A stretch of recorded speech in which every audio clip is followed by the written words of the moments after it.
Hi, everyone.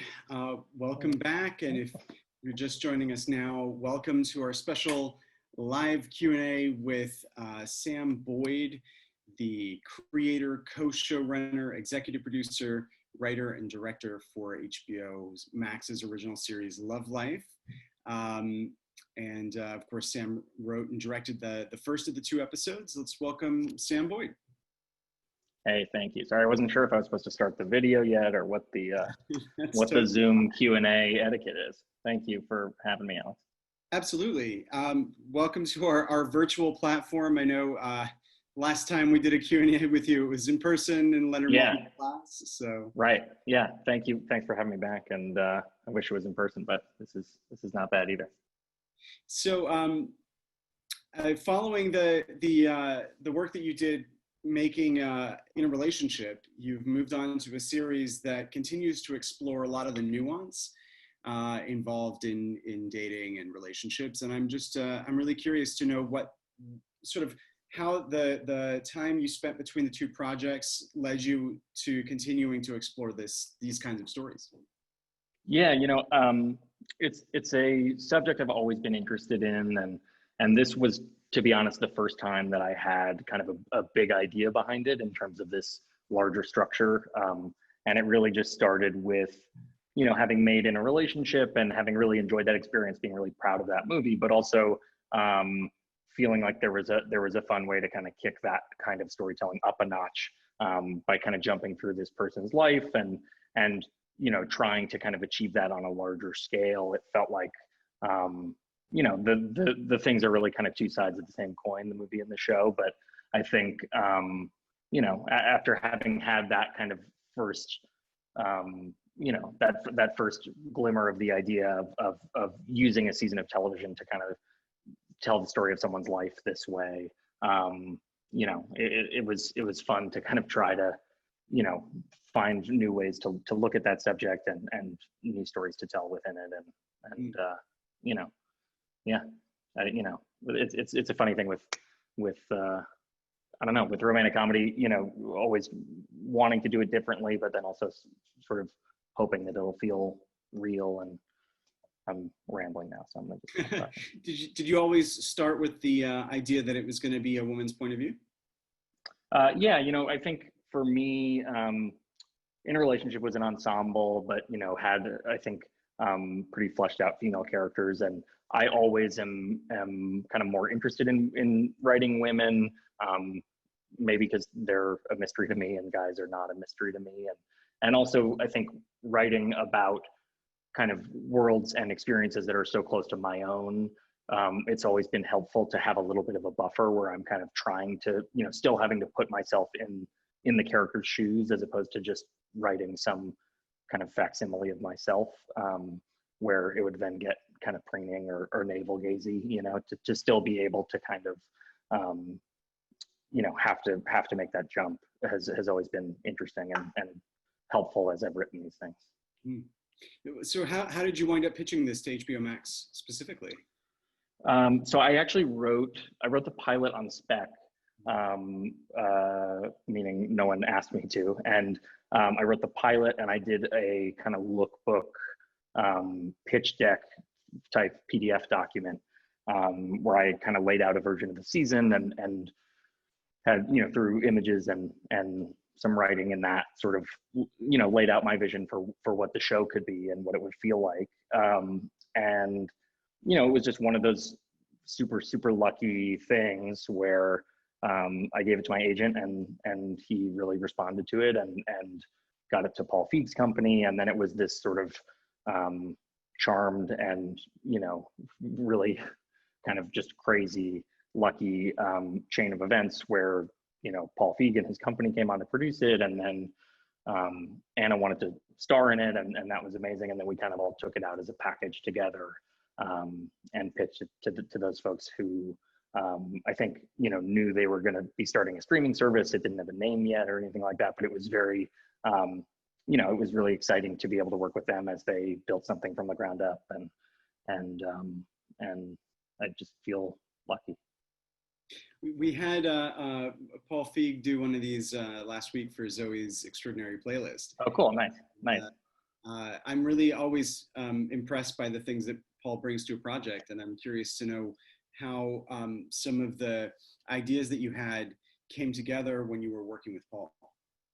Yeah, Paul's incredible, and his sort of body of work speaks for itself. And I think especially the things he's put his name on as a producer are just awesome, and sort of speak to a pretty singular brand he's been able to establish. And for me, I love so many of the things that he's made, but really, Freaks and Geeks was just a huge, huge, huge deal for me. And I remember when I first saw that, and I was in high school, and it was just kind of one of those moments where you find the right thing at the right time, and it was kind of a huge watershed, sort of piece of media, and so being able to work with him on this, where we were, I think trying to do something a little similar, which was take the sort of trapping, the way that show had this sort of skin of like a teen soap, but then you were kind of following these other characters that you wouldn't normally see in a show like that we were, I think with this, trying to kind of take the superficial elements of like a commercial romantic comedy and kind of use it to sneak in these stories that were hopefully a little sadder and a little darker and a little realer and weirder. All of those things apply yeah. to that funeral scene. Right. Yeah, that's the best. And that scene and that second episode were written by my co-showrunner Bridget Bedard, who did such an incredible job across the board. But I think especially with that funeral sequence that I was, lucky enough to just get to watch as a viewer, and it makes me cringe too. It's nuts, but I love it. Tell us a little bit about putting together the lookbook. What sorts of things did you pull together to tell the story visually? Yeah. In a digital version again. Yeah, it's a good question, because I often joke that like lookbooks are one of my favorite forms of procrastination. That like when I'm writing something, I'll have an idea, and then it's one of the sort of first things that I always love doing is starting to pull images that kind of just feel cohesive and feel like the thing that I see.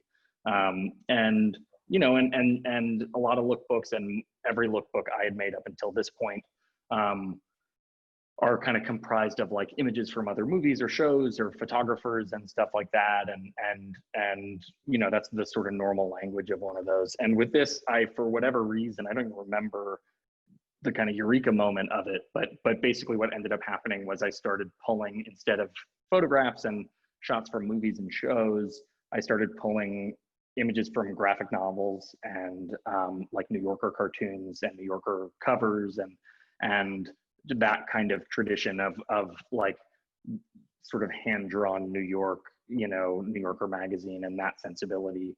And then I ended up with this lookbook that had, as I was saying, like a lot of text kind of laying out the season and laying out the atmosphere of the show and the kind of the plan for the way that we were going to tell this story.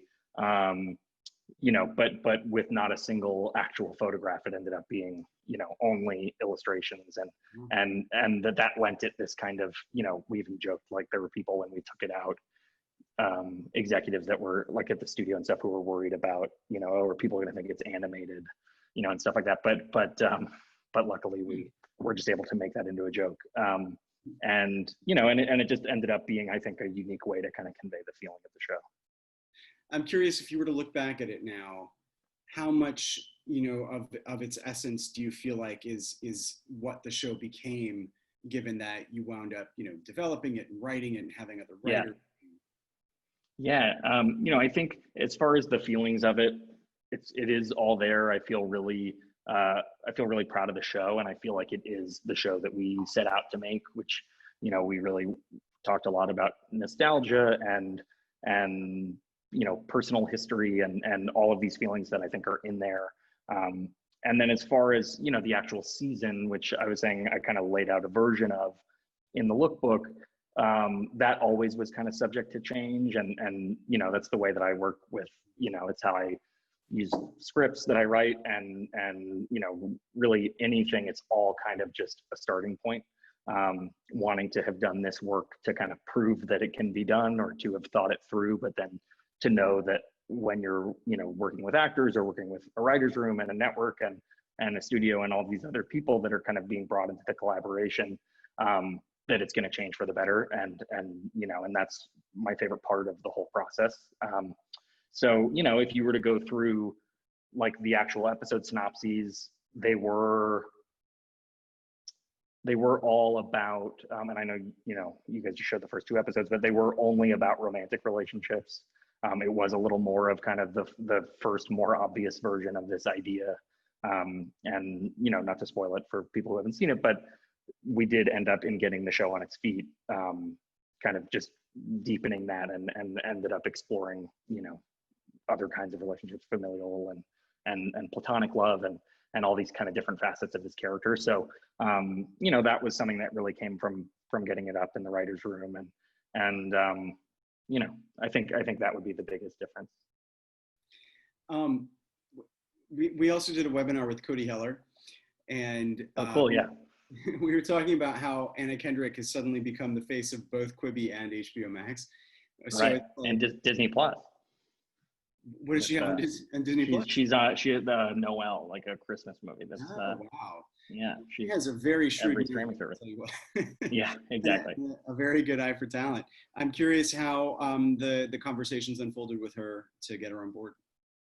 It was something I alluded to a second ago, but just a very lucky thing where she read it and really responded to it, and from the second I met her, it was just so exciting and so clear to me that was, the right version of the show. I think it was one of those things where I think it gets taken for granted, but she's so insanely talented and so smart, such a professional, and just made everything better kind of on every level,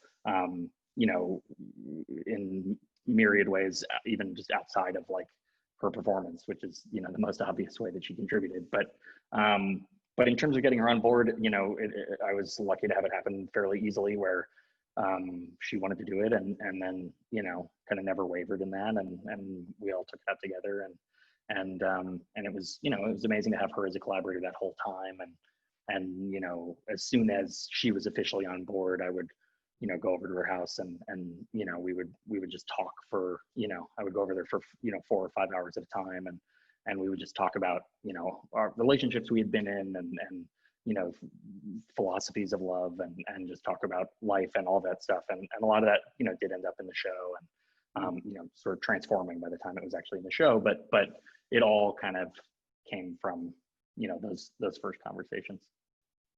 Tell us a little bit about bringing on your writer's room, and also Bridget, your co-showrunner.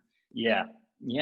So, Bridget's someone who I had been a fan of her work for a long time, and she was the showrunner on Transparent, and also on the first season of Rami right before Love Life, and she wrote for Mad Men and Men of a Certain Age and all these incredible shows. So I'd been a fan of hers, and I had known, to be honest, a lot of it was me kind of wanting to get ahead of it, knowing that I needed someone in that role because I had never made a TV show before, and kind of, feeling confident about my vision for the show, but also knowing that I needed someone to show me how to make television. And so I think, I specifically had been looking at and really, really interested in like the relationship that Lena Dunham and Jenny Connor seemed to have on Girls, and the way that she had, just the way that kind of synergy, kicked the show up so many notches, seemingly from the outside. And so I was always excited about that. And when Bridget wanted to do it, I just was super stoked, and it was amazing working with her. So I'm excited to be doing it again. And then in terms of the writer's room, Bridget and I put the writer's room together, kind of once she was on board. And it was a room on the smaller side, but with super talented people who got the show, and it was really fun to make everyone talk about all the relationships they've been in, and then mine it for story. What sort of conversations have you had with Bridget about moments in the show where it's like, you're approaching it as a man, having these experiences that are universal, but also specific to being a man at the same time. Right. Right. That really needed to be translated into a female character's point of view.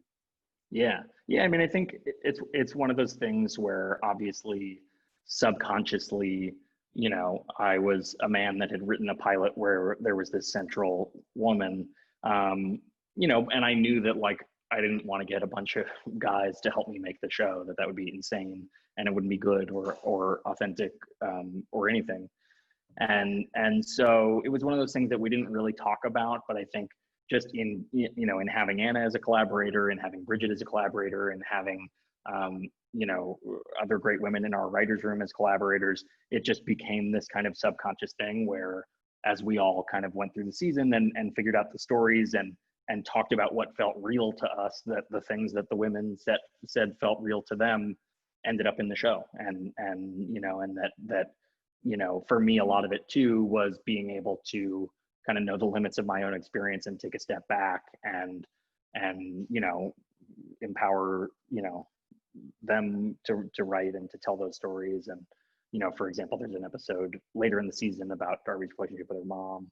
And, that was written by our writer's assistant who did an incredible job and really just kind of, tapped into it and made it really personal. And I think a lot of that too was just the structure of the show being these kind of mini movies where we wanted every episode to feel like kind of a short story, even though it also was this, part of this larger whole, that it gave us the opportunity to let people kind of tell different stories within that, or even like the funeral that you just watched and referenced that Bridget wrote.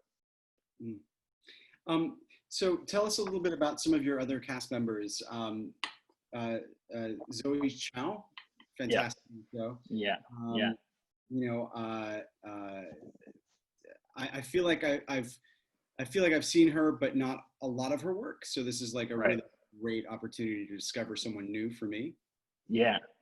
Zoe is so crazily talented, and I think anyone who sees the show comes away being like, who is that person? She's so funny and she's such a good actor, and especially later in the season she gets to do some pretty amazing stuff, and it was incredible working with her. I mean, I think when we started making the show, when we were casting it, you kind of hope, I think the whole time we were trying to walk this line of, I wanted to do this show that was kind of as much as possible limited to one person's perspective. And obviously we end up following Jim and Sarah for little stretches of time in the season, and a few other characters, but like for the most part, kind of Anna's in almost every scene. And but wanting to walk that line where we can do that and cram each of these relationships into these half-hour episodes, and then still have characters around her that feel real and are going through their own stuff and going on their own journeys, and trying to thread that needle, and when Zoe was on board, and once we saw her really, obviously she's so talented, but also just her natural chemistry with Anna, we really started writing to it and just kind of writing more and more for them, and it was a privilege to be able to just watch it because they were so awesome together and great. I'm glad you did decide to expand it a bit, because in the third episode, I really do enjoy the whole storyline of the Briss. Yeah, totally. Thank you. Yeah. So also, you've got other actors, Sasha Compere and Jin Ha, who plays Augie, and I'm curious with casting Asian Americans, African Americans, how much of that diversity is written into the script, and how much of it comes out of the casting sessions you were hosting? Yeah, I mean, specifically with the Augie character, I had always written that character specifically as being Korean American. And, when we met Jin, it was just so clear, how incredibly perfect he was for the part. And same with the Sasha, the character that Sasha plays, named Mallory. And, for me, it's always, again, wanting to, know what stories are mine to tell, and step back when it feels like we're taking too much on, but also wanting the world of the show to feel real and to feel, diverse, obviously, but also even just, specifically with the Augie character being able to have an Asian male love interest opposite, a white movie star, and not have it be part of the story, and just have him be like an awesome hunk, so trying to cast it in a way that felt real and authentic across the board as opposed to token was really important to us. Mm-hmm. Oh, no, and he's fantastic on the show. And that first episode. Yeah. And of course he comes back. So. Yes, he does.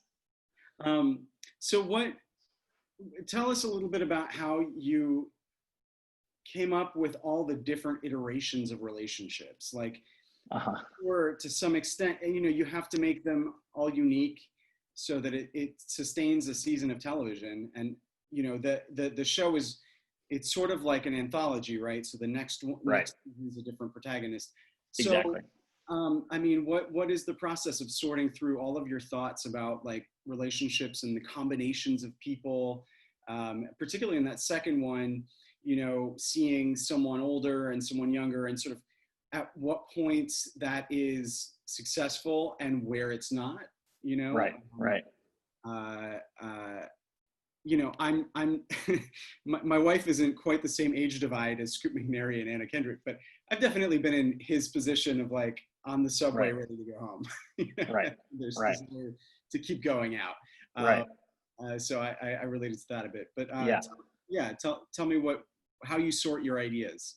Yeah, that was the really fun part, especially just once we started the writers' room, of being able to, as I was saying, just kind of open it up and have everyone talk about relationships they'd had and people they'd been with, and it's a funny thing because I guess I've realized that I often like to start with archetypes, and so in a relationship and even here to a certain degree, I think it's starting with certain character archetypes on one level that then we're trying to go like, okay, well, we've seen that kind of character before, but what is that?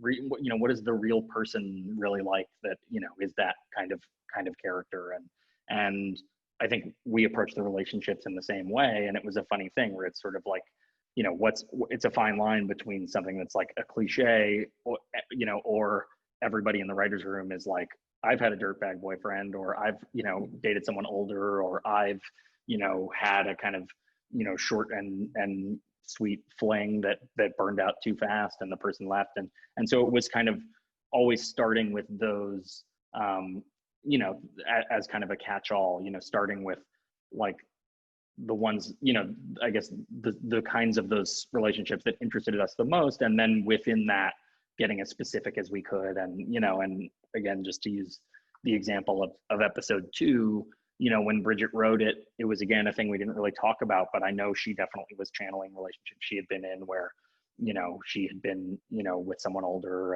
and so I think it was just always trying to start from that place of enabling and empowering people to kind of tap into things they had really been through, and and that just always makes the writing better, and so that was what was really fun about it, was just kind of figuring out what those what those kinds of relationships were, and also knowing that it's kind of infinite, and being excited over the course of when we do a second season, and if we're lucky enough to keep going beyond that it's just going to be kind of continuing to look at every way to be and every person to be with, and all the ways there are to try to love people. So beyond the two stories that we just watched, I'm curious if there was one particularly compelling or provocative combination that you were excited about, but then found was really hard to write. Right. You mean that did end up in the show? Yeah. Oh, yeah, hey, you've got one that didn't, please. Right. No. I think one of the things, interestingly enough, was like when I wrote the pilot, the Darby Augie relationship just kind of came out of me, and it wasn't even something that I consciously labored over, or I obviously thought about it a lot as I was writing, but didn't overthink that dynamic. But one of the things we did overthink a lot was, and I guess at this point it seems like we've said things that happened later in the season, so I guess I'll just do that. But you know, we always knew we wanted to bring him back.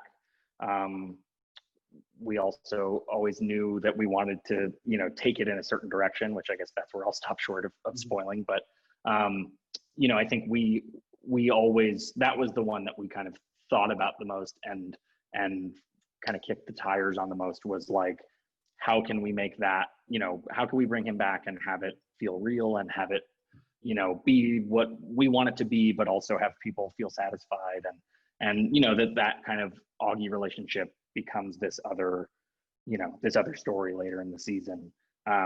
You know, and then also just the ending. You know, I think a big part of it was kind of having had this idea and to be honest, never really thinking it was actually going to be a TV show, you know, and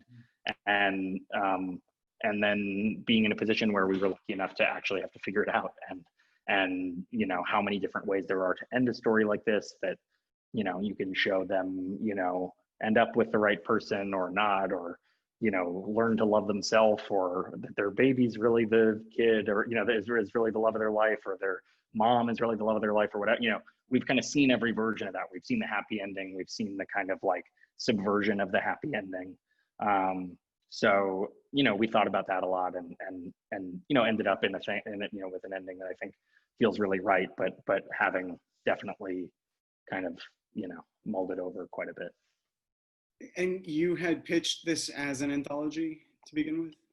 Yeah, that was kind of always the idea to me, was wanting each season to kind of feel like its own book of short stories, its own story cycle. And, you know, and knowing that probably if we kept going, it would get boring, you know, because it would just be one person dating forever, which is a lot of great shows. But I think with this, we were kind of trying something else. And so, you know, I always knew, like, that was the idea to me, that kind of, you know, even more than kind of the relationship and episode, it was like each season is one person's entire romantic history, and then we move on. And, you know, the seasons will be interconnected. I think we also really like the idea of this kind of shared universe of the show, that it's not like going to take place in Seattle and be, you know, all characters we've never seen before in season 2. You know, that it will feel like we kind of were on one side of the street in New York with Darby, and then crossed the street and picked up with somebody else and followed their story.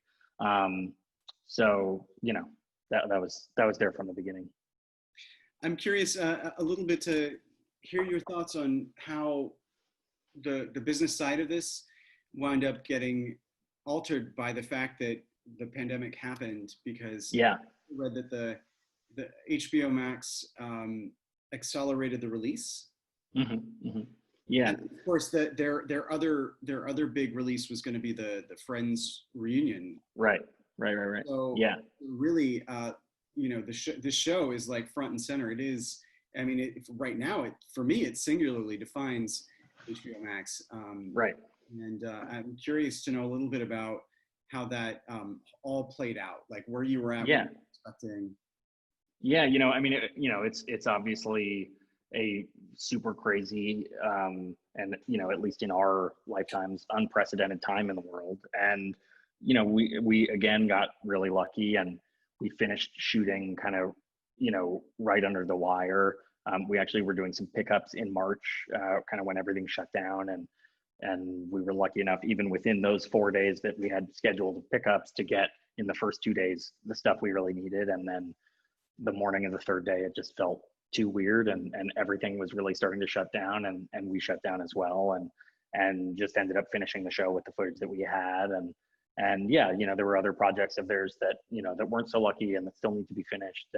And you know, as far as, you know, the release and all that stuff, you know, it was surreal from the beginning that, you know, we knew we were going to be kind of one of their big shows. And then, you know, by the time all the pandemic stuff hit, and you know, we were kind of put forward as the first HBO Max show, it was really exciting, but it wasn't something that I really thought or worried about, just because A, it was out of my hands, and B, you know, it had just, to me, been so much about making the show, and that was something we were lucky enough to get to finish, you know, excuse me. And you know, and so it was kind of trying to put that out of my mind, and you know, and just, count my blessings that we were able to finish the show on time.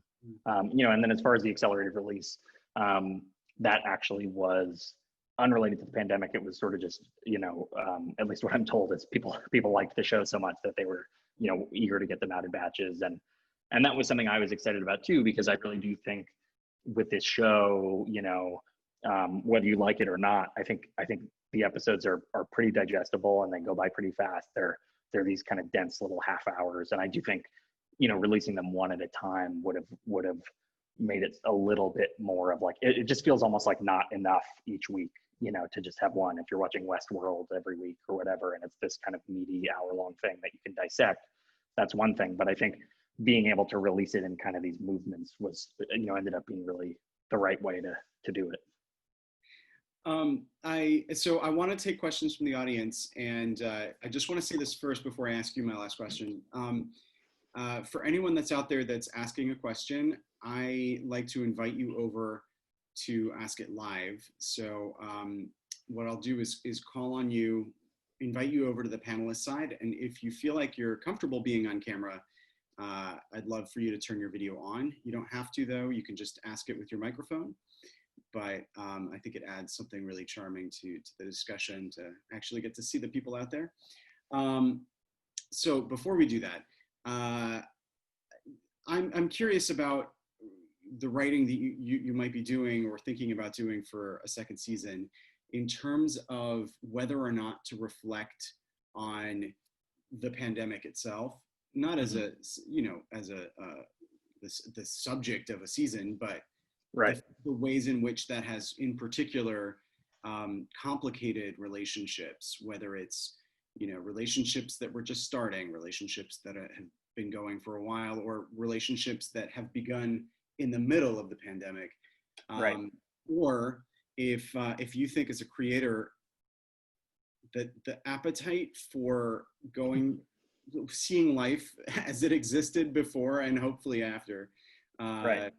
Is more important than trying to create narratives out of the way that we're living. Right. Yeah, I think, it's a funny thing. Like if we were starting with a blank slate, I wouldn't really know the answer, but I do, it's something I've thought about. And I think with Love Life, in season 1, we were so specific, and it was one of my favorite things to do and one of my favorite parts of the show, but we were so specific about the years and what happened in those years. So whether that's, in the pilot showing like, Linsanity, or, even like later in the season, it's like, okay, this episode takes place in 2016, we have to like acknowledge that this is taking place in the same world where Donald Trump got elected president, even if we don't want to make that a story. And so we sort of snuck little stuff in, to that effect. And so I think, we were so specific about, trying to say like this show is happening in our world, that I think, unfortunately, as much as I would love to avoid having to tell stories about the pandemic, because I think probably by the end of this, we'll all have had enough of it. I do think we're going to have to figure out some way to have it be a part of that, the world of the show. And, and whether that is just having it happen between, in a gap between episodes, or, figuring out a story that we really like where, it's about having a relationship during this kind of crazy time, or trying to meet people. Either way, I think it will have had to, have happened. And, I mean, as lovely as this is, I do want to avoid like episodes on Zoom, or, even just seeing someone Zooming is not the most interesting thing in the world. So we'll see, but we won't be able to pretend it never happened, I don't think. Okay, so let me see what we got here. Why don't we start with, okay.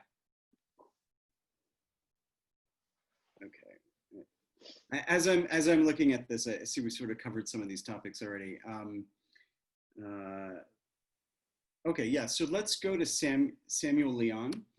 So Samuel, I'm just gonna find you real quick, and I'll bring you over.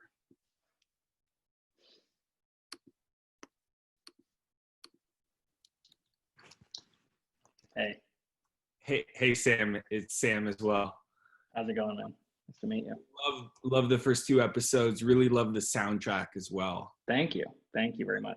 My question is someone who wrote the scripts, how did you break down the scripts as a director, and did you discover new stuff doing so? Yeah, you know, it was interesting because I directed the first episode and I directed the last episode. And then, you know, for the 8 episodes in between, I was, you know, running the show with Bridget and kind of still overseeing all the creative aspects, you know, of the show. But as far as what you're talking about, which is kind of, you know, the nuts and bolts of directing and figuring out how to, you know, visualize each of these stories, you know, I was really only responsible for these kind of bookends of the pilot and the finale. And it was interesting because I think with the pilot, I had, you know, quite a bit of time where it's sort of, you know, between like writing it and taking it out to sell it and waiting to be able to make it and casting it and writing the rest of the season and prepping it and all this stuff, like, you know, and even just having a month of hard prep with the cinematographer before we started shooting the pilot, I was able to kind of pour over every scene and think about every way to shoot everything. And you know, and I think I'm really proud of the directing of the pilot, but I also think some of that led to, you know, slight overcooking where you're, you know, you just, it's the sort of the idle hands or the devil's playground thing, like just having too much time to think about it. And then it was really interesting to see with the finale where, you know, we were, you know, to be honest, you know, fairly behind schedule and, you know, doing the sort of regular craziness of, you know, television production where you're kind of building the train, you know, the track in front of the train as you're going. You know, and we wrote the finale like a couple weeks before we shot it. And so then all of a sudden, you know, it's a totally different approach to directing where I had, you know, gotten to know the crew and the cast over the sort of preceding months. And I think been a lot less scared about like, you know, people like whether people thought I was a good director or not, or whatever, you know, the first week, the stuff that I was thinking about. And I think as a result, the directing in the finale is a lot more relaxed and a lot less kind of like overthought. And, you know, and for me, I've always been the kind of director who, like the way I would describe it to the cinematographer is I always wanted the sort of the photography to be like elegant performance capture. I always wanted it to be beautiful, but I never wanted it to get in the way of what we were trying to get out of the actors. And so it was often very simple in terms of the film language. And there was a lot of stuff that I enjoyed doing that was kind of, you know, fun and beautiful, you know, in terms of like dolly shots and stuff like that, and crane shots that I'd never gotten to do before. But, you know, always it was kind of starting with like the simplest essence of it and figuring out the best way to kind of capture the performances we were after. Great. Thank you. Thanks, Alex. Thank you. Okay, so let's go to Rebecca Chu, who's an incoming Peter Stark producing program student. And then just to give you a heads up, Nicole Kirshner, we'll go to you after Rebecca.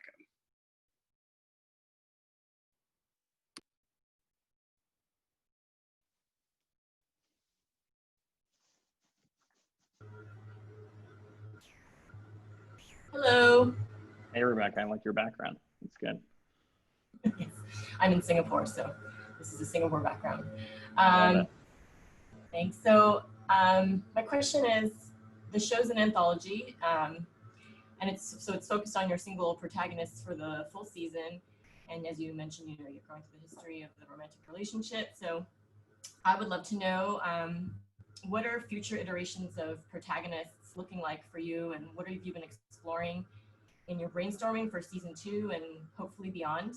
I really liked how you've introduced some diverse key characters in the first season, so I'm just curious how might that look for a future protagonist.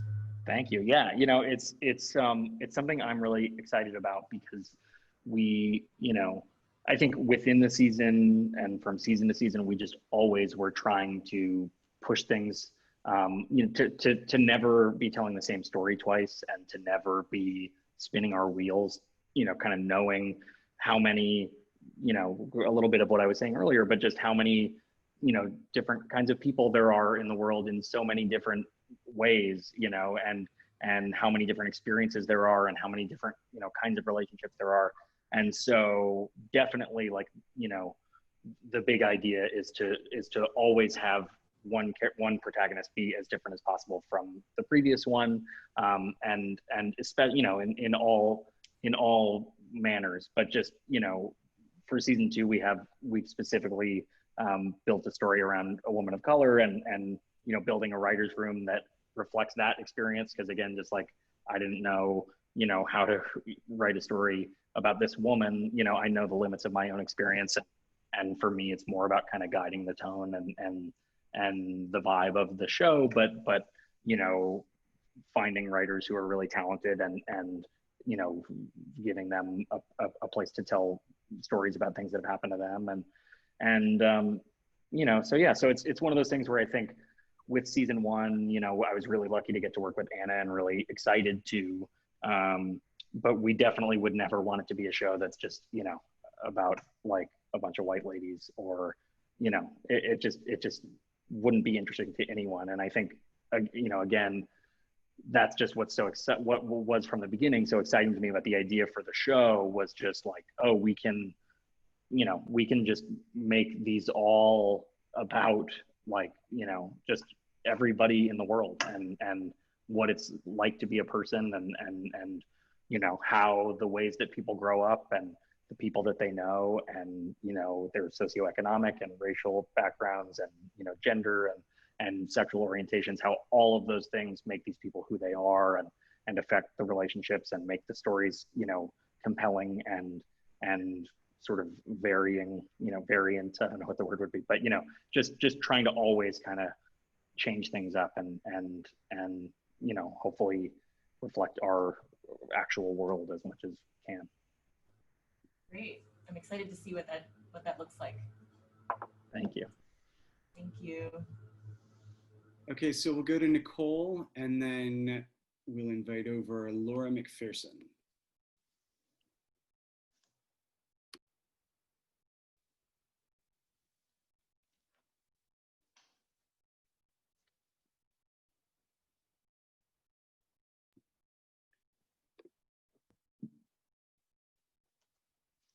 Hi there, can you hear me? Hey, yes. Hi, I love the diversity and depth of the cast, especially that the Sarah Yang character kind of defied the model minority, except she dated a Jewish guy. But I guess my main question is, where did you draw the character development? Sorry, was you cut out? Say that one more time, the last bit. From where did you draw the character development of each of the characters? Oh, right. Yeah, I mean, I think, you know, with anything, and this was my first experience in television, but a lot of it is you kind of, you know, you write a pilot and you say, this is who the people are going to be, and this is, you know, the kind of story we're going to tell, and then it does, you know, it changes, and you kind of listen to it as you make it, and you know, I think with all of it, it goes back to collaboration for me. So it's sort of, you know, starting with ideas for characters, but also then really, you know, really relying on the spirit of the collaboration, and you know, having everyone from the actors to the writers, to the directors that are coming in to do the various episodes, you know, weigh in and you know, kind of contribute aspects of their own experience or things that ring true to them, and you know, and so, you know, some of it is kind of us making stuff up in the room, and you know, trying to think about what would be interesting to see. You know, another thing that did happen that was kind of interesting and that I didn't expect was we ended up kind of chasing certain storylines that we kind of didn't realize we had accidentally set up with like incidental dialogue earlier in the show. So for instance, you know, with Sarah Yang, who's, you know, just such an amazing performance from Zoë Chao, you know, it was this kind of thing where when I wrote the pilot, you know, I was really excited about that character, and I thought she was funny and really sweet. But, you know, but I didn't know where her story was going to go. I kind of knew where I wanted to take the Jim and Sarah relationship a little bit. But the rest of it was kind of to be decided. And then I realized, like, oh, you know, there's this line in the pilot, or this sort of like chunk of dialogue when Augie and Darby first meet, where they're kind of joking about, oh, you know, she's an alcoholic and blah, blah, blah. And it's this kind of like, they're laughing about it. And Darby says, you know, oh, maybe in a few years, but, you know, for now she's just fun. And it was just a joke in the pilot. And then we ended up kind of, you know, realizing that that was this accidental setup and seeing that story through and trying to ask ourselves about, you know, just that was something that really felt compelling to us, was like, you know, what happens when you're the life of the party and then, you know, 6 or 7 or 8 years later, you know, everybody else has grown up and you haven't changed, and what does that do? So that ended up happening kind of over and over again, where we would kind of accidentally, you know, luck into kind of character development or directions to take, you know, some of these characters just from things that we had put in just as throwaway lines.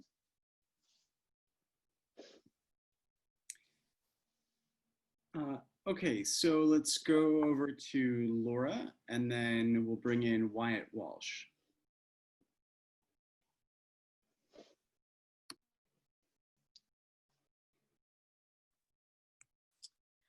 Hi, Sam. Hey, Laura. Thanks for joining What's us. Thank you. I really enjoyed the first 2 episodes. Not just saying Thank that, you. I very much enjoyed it. Thank you. So my question for you is, as there's so many shows and movies about dating and relationships these days, what do you think gives love life a unique edge in regards to how the media portrays relationships? Yeah, you know, it's something that I was really interested in when I made my, you know, I directed this little movie called In Relationship, and then it was what we were interested in here too, was how do we make something that feels like, you know, feels like a big movie or feels like a big TV show, but really the stories are small and it's kind of closer to just what happens in life, that the things that are kind of, you know, coming between people, the things that they're fighting about, the things that they're afraid of, you know, that's what's driving the stories, as opposed to kind of, you know, the contrivances and sort of like silly, you know, like external conflict that can drive a lot of romantic comedies and a lot of love stories. So I think on one level, it's just hopefully kind of, you know, a little bit of freshness that comes from, you know, having a whole episode of television devoted to, you know, just like a young woman who starts dating an older man who used to be her boss, and then she just gets too drunk at his dad's wake, and, you know, there's not a lot to it. It's not some kind of big sweeping thing, and really being interested in kind of the smallness of that, and like the you know, as Alex said earlier, the nuances of relationships. But then I think also being able to have this bigger structure where, you know, it's about love, but it's also, you know, kind of the romance stuff like is not as interesting to me. It's kind of a Trojan horse. So it's sort of more about, you know, having this thing that starts as a you know, romantic comedy, and people can see like, oh, this looks like a romantic comedy, and wanting to give those people everything that they want and expect from a romantic comedy, but then also being able to dig into all these other parts of being a person, and, you know, and on top of that, never really talking about it in the kind of traditional terms. So like, you know, probably no one will even ever notice this, but like we never use the phrase "the one" ever in the whole show, you know, and like stuff, that kind of language and that kind of like traditional, like, you know, movie romance kind of like happy ending stuff just was never interesting to me. So we were always kind of trying to find our own language for it, and just, you know, approach things in a way that hopefully felt more real and kind of closer to viewers' lives than most things, you know, than most love stories that they see. Great, thank you. I'm excited to watch the rest of the show. Thanks, Laura. I hope you dig it. Okay, so we'll go to Wyatt, and then we'll go to Anthony Bowie.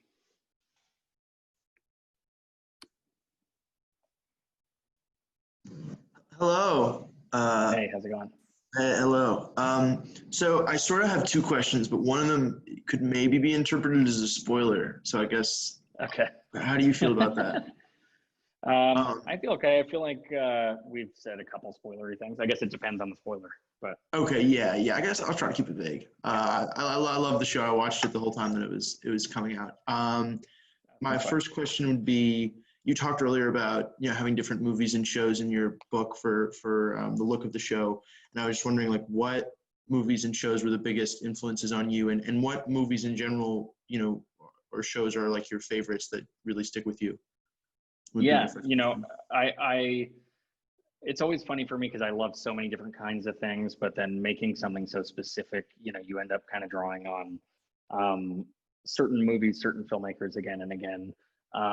The bigger cinematic influences for me with this show were less of like visual influences and kind of more narrative influences. So thinking about stuff that, we did kind of the fake version where we're shooting it in 4 months, but like thinking about the real version of this kind of story, whether that's Boyhood or the Before Sunrise movies, both made by Richard Linklater, or like 400 Blows, like was the beginning of this series where they then followed that character Antoine Doinel kind of throughout his life from there, and that was something I was really interested in. And then visually, this sounds really pretentious, but the filmmaker that I talked about with the cinematographer the most was a Taiwanese filmmaker named Edward Yang, and specifically a movie called Yi, which obviously like our that movie show is like one of my it's the best greatest films ever made.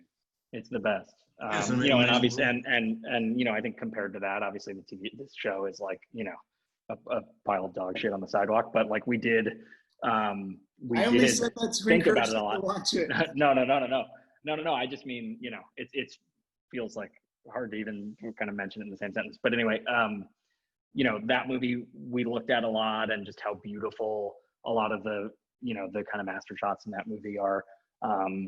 And just the simplicity of it, and then in general, I just really love all kinds of movies, and whether that's like when I was in high school, and my favorite, I was obsessed with like Wes Anderson movies and Cameron Crowe movies, and I still love those directors, and but Annie Hall and When Harry Met Sally and The Apartment, and Preston Sturges movies, and really for me it's just the stuff I've really loved has always been kind of sturdy and beautiful, and commercial, character driven stuff. So all those those filmmakers and people like Alexander Payne and David O. Russell and Sophia Coppola. What movie is that poster for in the background? Behind me?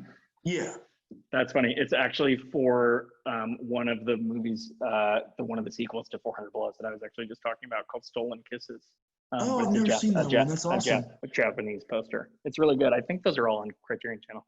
And I guess the other thing I would want to ask is the last shot of the last episode.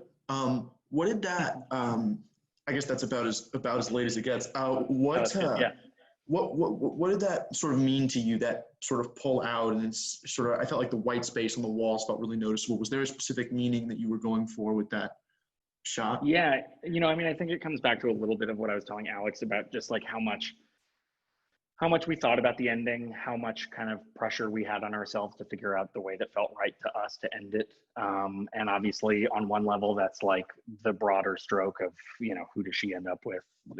But it's also like visually, where do we leave this story? And that was something where it took a little bit to figure out. We shot a couple different endings. But that was something to me where it just felt right. And this might sound evasive, but it is one of those things where I think in general with the show, I also never felt like we were kind of answering questions so much as that we were trying to explore and replicate feelings. And so for me, that was always what I was after, and what I kind of was, pushing my collaborators to chase as well, was just like, how can we make it as evocative as possible? And how can we kind of just leave people with these, these feelings of recognition, and that we're not necessarily saying, this is how you find love, or this is why she ended up happy, or any of that stuff. And so that last shot kind of felt like a nice and kind of cinematic way to wrap it up. And it was that thing, it was just this thing where I kind of had the, we were trying to figure it out, and we had shot another ending, and we were doing some pickups, and I had the idea for that shot. And it wasn't, oh, I can do this shot because it'll say this or this or this. It was more just like something that felt right, I guess. Well, thank you. That makes a lot of sense. Cool. Thank you. Thanks, Wyatt. God bless you. I appreciate it. Likewise. Okay, we'll take two more. We'll start with Anthony Bowie, and then we'll wrap up with Ashley Terhorst.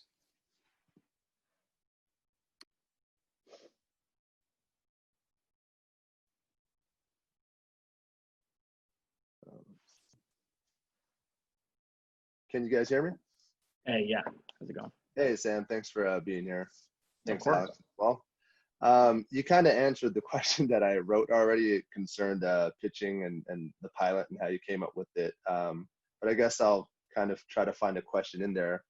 And it might be a short answer because you already mentioned that you came in with the team. You had Anna on board. You had Paul on board. So I've just heard so many times that once you get into the process of bringing it to somebody, the pitch process can like really change the pilot. I'm just curious as to if that happened, or if because you brought such big players to the game, it was pretty much what it was. And if that's a really short answer. No, it's actually not. But, okay, I'm happy to, yeah. Yeah, let's go with that. And feel free to make it a two-parter or whatever. But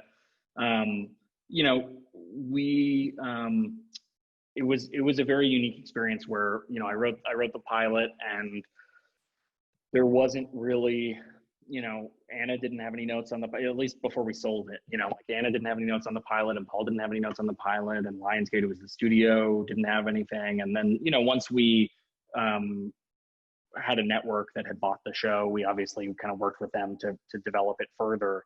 But in general, it did, it is really pretty close to what I wrote.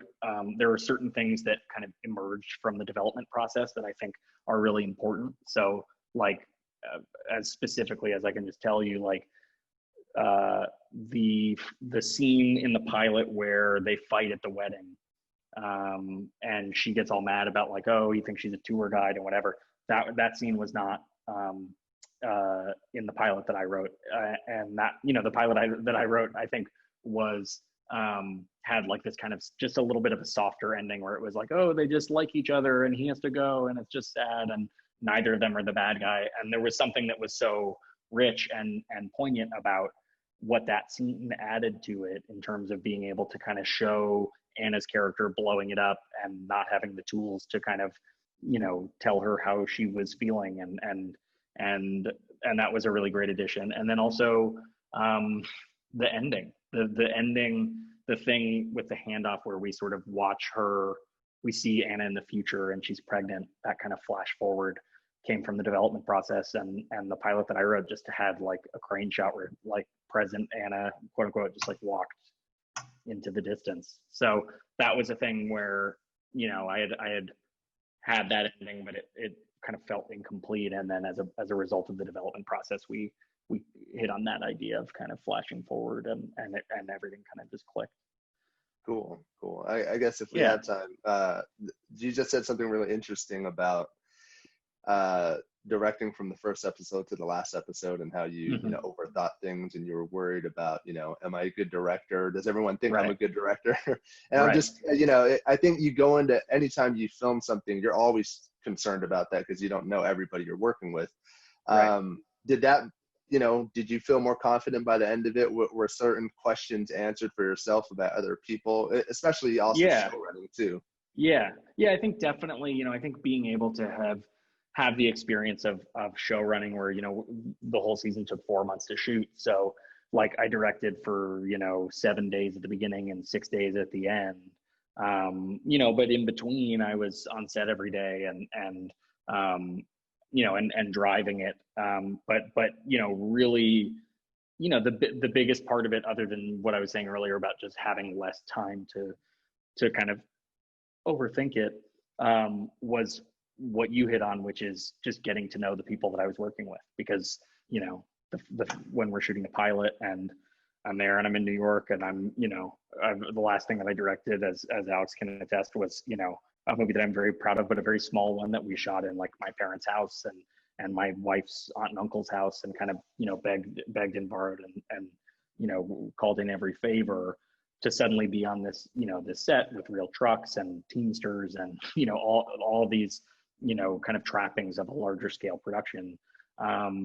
You know, it was pretty nerve wracking. So, you know, in that first week, I'm not like, you know, buddying up to the, you know, focus puller to like, you know, give him notes on, you know, you're like afraid to say stuff like that. And by the end of it, it's, you can be like, you know, hey, Sandy, like I need, you know, I need this or this or this. And that kind of, that comfort level, I think really helps it a lot. And, you know, and just, it was really fun to make it. I think everyone, you know, we had a really great crew and everyone really clicked. And so by the end of it, it really was just about, you know, that greater comfort level and, you know, knowing that, you know, knowing the people that I worked with and knowing, you know, that they had a fun time and, you know, that a lot of them had been, you know, they would always joke, like, especially the camera department and like the camera operators and stuff, because a lot of, in New York, a lot of the production is like, you know, they work on procedurals and these shows that are just the same every day. And, you know, no one, you know, I mean, not to generalize, but whatever, but, you know, they had talked about specific shows they had worked on where, you know, it was just not very much fun. And they would shoot, you know, whatever, like 20 pages of, you know, like courtroom stuff in a day or some insanity. And that this was like, you know, felt like a vacation for them. So I think just, you know, how much fun the crew had was a big part of it. And yeah. Cool. Well, thank you again. And looking forward to finishing the rest of the season. Thank you. Sorry if we spoiled certain things, but All enjoy. Okay, so it looks like Ashley isn't with us anymore. So we'll take one last one from Dilara Rasuli.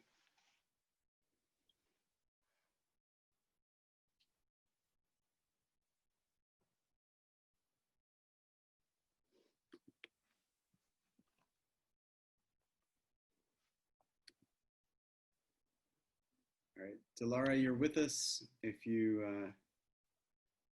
don't want to turn on your video, that's fine. Just use the mic.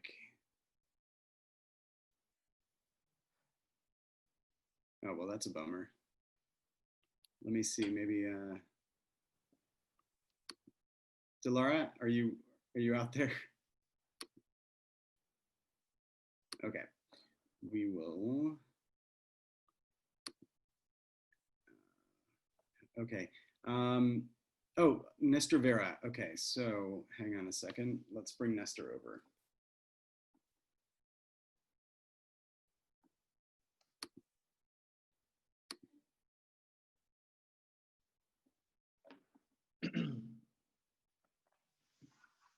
Hello. There you go.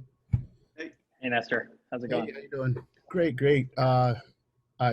We saw the, you know, my wife and I were watching the both the episodes. Great. Thank Great. you. What I really liked is, and my wife also agreed. She already went to bed. So the thing is that I really like the perspective that you really put from the females, because Thank you. growing around a lot of females, my sisters, my aunts, I had a lot, and they say a lot more raunchy stuff than guys normally do. I mean, I really like, sometimes you feel uncomfortable, and I really want to know, like, what inspiration that really came from you on that side, that freedom that they, Right. you know, to say anything.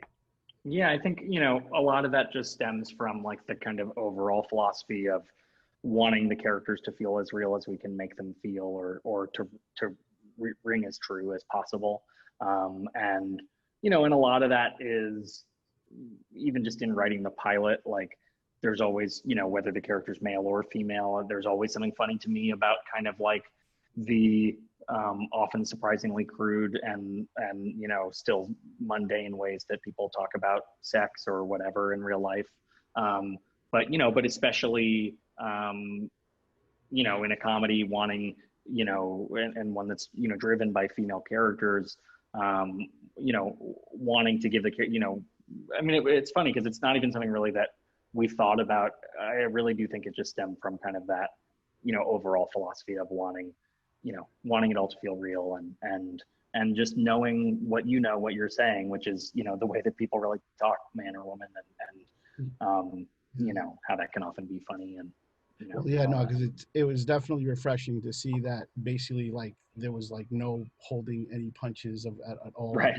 No, it was just it actually, that's what actually hooked me on to the, you know, like I think I want to watch the rest of this now, because Thank you. It's really like the whole thing with and I'm biracial, I'm Latino, but I have a different roots, and my whole family is all mixed up. So just knowing that in a way, I think this is something that's really needed right now, and I feel like it's fluid, and it's just naturally fell into place, and that's the whole thing. That's so nice. From the casting, I mean, I would love to. I could ask way 1,001 questions.